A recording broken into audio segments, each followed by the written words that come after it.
And so after that, Caps helped them, and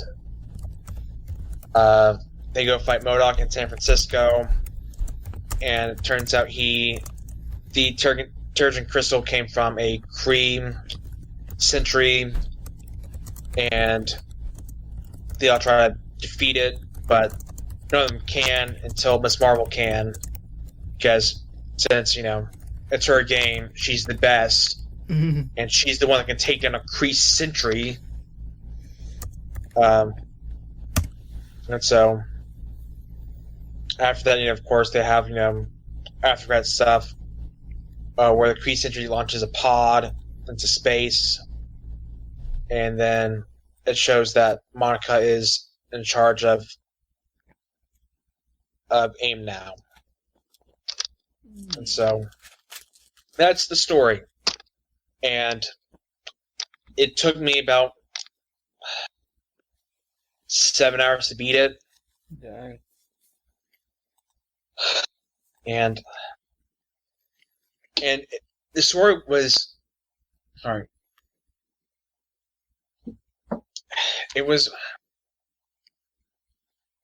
what's the best way to put it?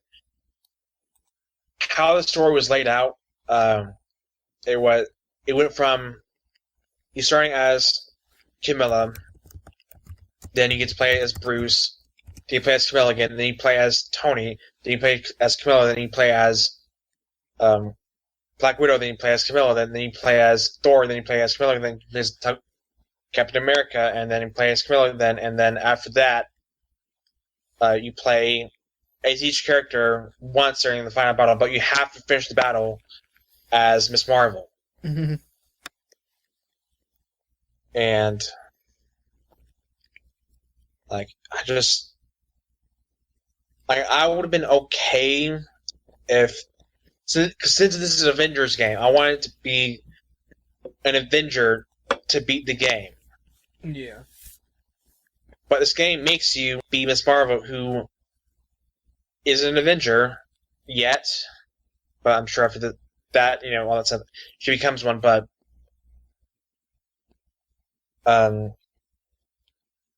she's the least experienced one out of all of them. Has no fighting experience, but yet somehow beats a Kree sentry, which, depending on which version of the comics or TV show, if you want to know how tough they are to take down, watch Avengers: Earth's Mightiest Heroes, season 1, I believe, episode. Season 1, episode 15, where it has the original Captain Marvel and the original Miss Marvel, who she doesn't play a factor into beating the Sentry, but in that episode, it takes Hulk, Thor, Iron Man, Hank Pym, as Ant-Man / Giant, Wasp, and Captain Marvel. It takes 6 people to defeat the Kree Sentry, and all of them working together and each one doing their part into dismantling and breaking it. Dang. In the game, it's okay. Iron Man and Thor can do a little bit of damage, but not nothing at all. And then Hulk will smash it at one point, but then he's taken down because of laser beams. And then after that, Miss Marvel takes over and wrecks shop. So, it's infuriating when you know how powerful Kree Sentry is, and you let some of Miss Marvel's strength defeat it, because it's her story, because she's great, because she's different, and people who are different are the best, which is fine, and because I don't mind people who are different. I just don't think someone who has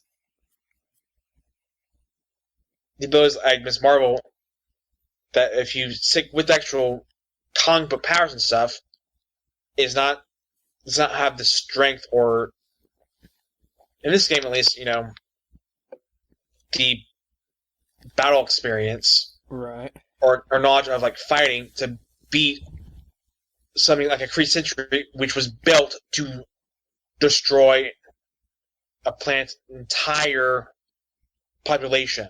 And if you remember what I was saying last week, experience in martial arts is important. Yeah. And so that was very annoying. And so the next annoying bit with this game, sticking with the story. So, it was great, having Troy Baker and Nolan North in the game. I mean, they're great at what they do, but the writing in this game, it was not top notch. I feel like both Nolan North and Troy Baker were just handed a big check and hey, here you go, you're gonna be in an Avengers game, and they're like, oh, that's great, and didn't get to see the script until it was too late because of Miss Marvel and how they wrote this story is before the mission, she's like, okay, I can do this. And after the mission, after you beat everyone, and I'm putting this in air quotes, there are tough enemies,